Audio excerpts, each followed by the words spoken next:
ఈ రోజే డౌన్లోడ్ చేయండి. మీ ఫేవరెట్ షోస్ చూడండి. మీ మాట మీద నమ్మకం ఉంచి మేము మా బంగారం లాంటి అమ్మాయిని మీ అబ్బాయికిచ్చి పెళ్లి చేశాం.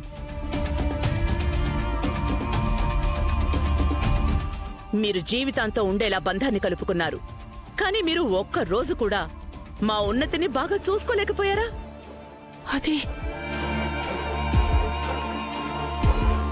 నా అల్లుడు రాఘవ రేఖతో పెళ్ళైన మొదటి రోజే తన ఉద్యోగం ఇంటర్వ్యూకి వెళ్ళమని చెప్పాడు. మన మాట న్యూస్ ఛానల్ తలుపులు ఇక నీకు శాశ్వతంగా మూసుకుపోయాయి. నీకు నిజంగానే అనిపిస్తుందా నీకు జాబ్ రాకపోవడానికి కారణం నేను లాంగ్ రూట్ తీసుకోవడం అని? అంటే మీరు నన్ను కావాలని లేటుగా తీసుకొచ్చారా? నేను ఇంటర్వ్యూకి వెళ్ళకూడదనా? ఇప్పుడు నువ్వు తెలివైన దానివైపోయావు. కానీ మీ అబ్బాయి ధ్రువ ప్రపంచం అందటి ముందు ఉన్నతితో గట్టిగా అరిచి మాట్లాడుతున్నాడు. ఏదో భగవంతుడి దయ వల్ల రాఘవ్కి ఇంకా ఏమీ తెలీదు. ఒకవేళ తనకి గాని తెలిసిందంటే ధ్రువ కారణంగా తన చెల్లి కళ్లలో నుంచి ఒక్క కన్నీటి బొట్టైనా వచ్చిందని అప్పుడు మీరే ఊహించుకోండి. వాడు ధ్రువ జీవితంలో ఎలాంటి తుఫాను సృష్టిస్తాడంటే ఇక్కడ ఉన్న మీరందరూ ఒక్క గడియ కూడా సంతోషంగా ఉండలేరు.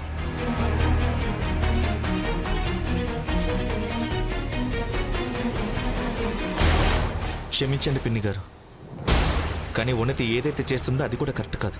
తన డిమాండ్స్కి ఫుల్ స్టాప్ అనేదే లేదు. పైగా ఎంత మొండంటే ఏం కావాలంటే అదే కావాలి. అయితే ఏంటి? నువ్వేమైనా ఈ ప్రపంచంలో మొదటి వ్యక్తివా ఏంటి ఇలా భార్య కోరికలు భరించేవాడివి? నీకసలు ఏమైంది ధ్రువ? ముందు చాలా గొప్ప గొప్పగా మాట్లాడేవాడివి. నేను ఉన్నతిని పెళ్లి చేసుకుంటాను, తనని బాగా చూసుకుంటాను. మరిప్పుడు ఎక్కడికి పోయింది నీ ధైర్యం?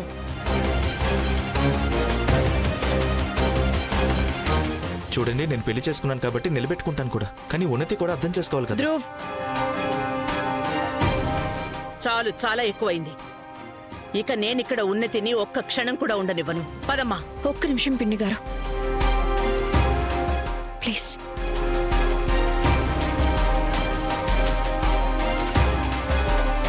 ఉన్నతి, ఏ నిర్ణయం తీసుకునే ముందైనా దాని గురించి బాగా ఆలోచించు. నేను నీకు చెప్పాను కదా.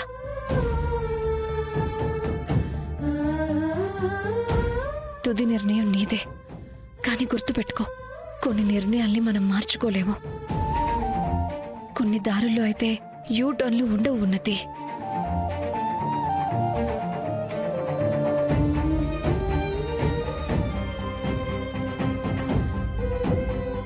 ఇది ఆలోచించే సమయం కాదు, ఏదైనా చేసే సమయం.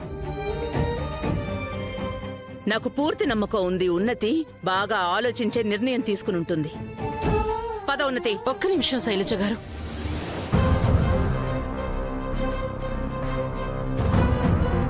మీరు నాకు ఇంకొక అవకాశం ఇవ్వండి. నేను పిల్లలకి నచ్చ చెప్పడానికి ప్రయత్నిస్తాను, కానీ నేను నా కోడల్నిలా వదిలి వెళ్ళనివ్వలేను. క్షమించండి దేవిక గారు, మీ దగ్గర అవకాశం ఉంది, కానీ మీరది పోగొట్టుకున్నారు.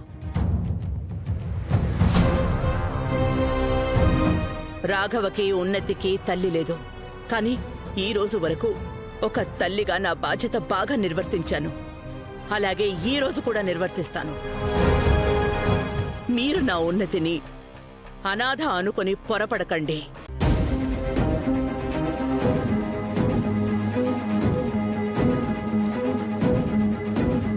పదమ్మా.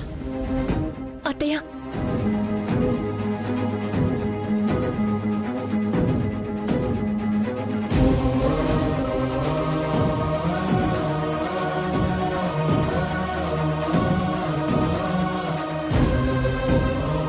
అత్తయ్య, నేను ఇక్కడే ఉంటాను.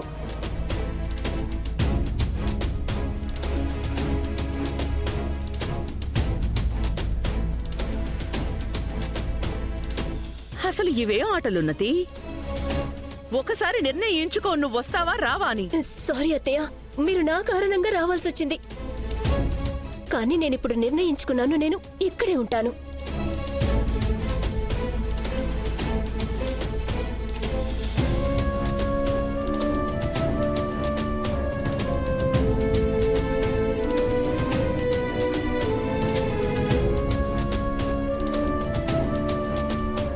థ్యాంక్ యూ ఉన్నతి. రేఖ, నువ్విక్కడికొచ్చి మొత్తం ఆటనే మార్చేశావు. ఉన్నతి మనసుని మార్చేశావు. కానీ ఇప్పుడు నువ్వు చూడు నేనేం చేస్తాను. నీ సుఖ సంతోషాల ఒక్కొక్క క్షణం గెలవకపోతే నా పేరు శైలజే కాదు.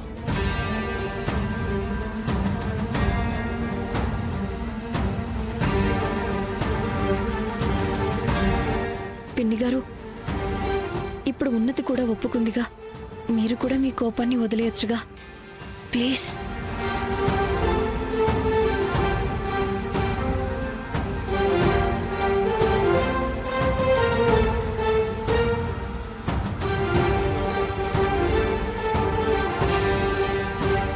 సరే దేవిక గారు, నేను ఉన్నతితో ఒంటరిగా మాట్లాడాలనుకుంటున్నాను. నేను మా అమ్మాయికి నచ్చ చెప్పాలనుకుంటున్నాను. ఇక మీదట తను ఇలాంటి పిల్ల చేష్టలు చేయకూడదని, వాటి వల్ల మీరు ఇబ్బంది పడకూడదు, అలాగే మేము సిగ్గుపడకూడదు. అలాగే. ఉన్నతి,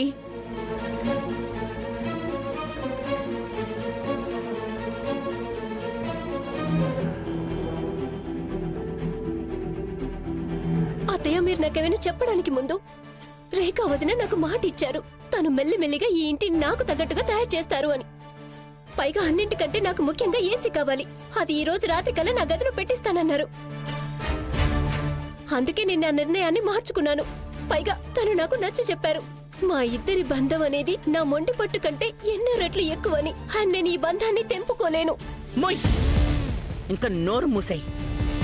పెళ్లి రోజున వీరు నిజాన్ని అందరి ముందు బయట పెడతానని బెదిరించి నువ్వు నన్ని పెళ్లిని ఆపనివ్వలేదు. ఇంటి పరువు వీరు బావ జైలుకు వెళ్ళినా సరే పోతుందత్తయ్య.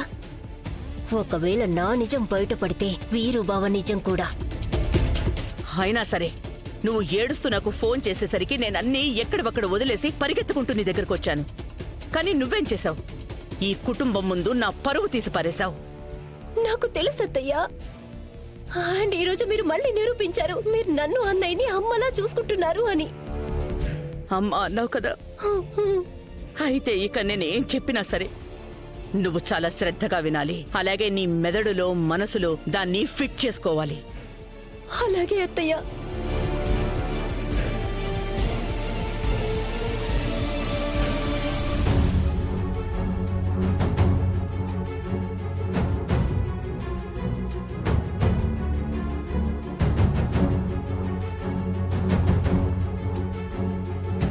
అమ్మా,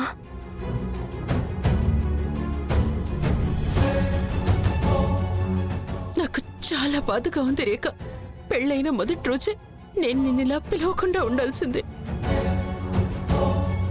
రేఖ, ఈరోజు నీకు ఇంటర్వ్యూ కూడా ఉంది కదా.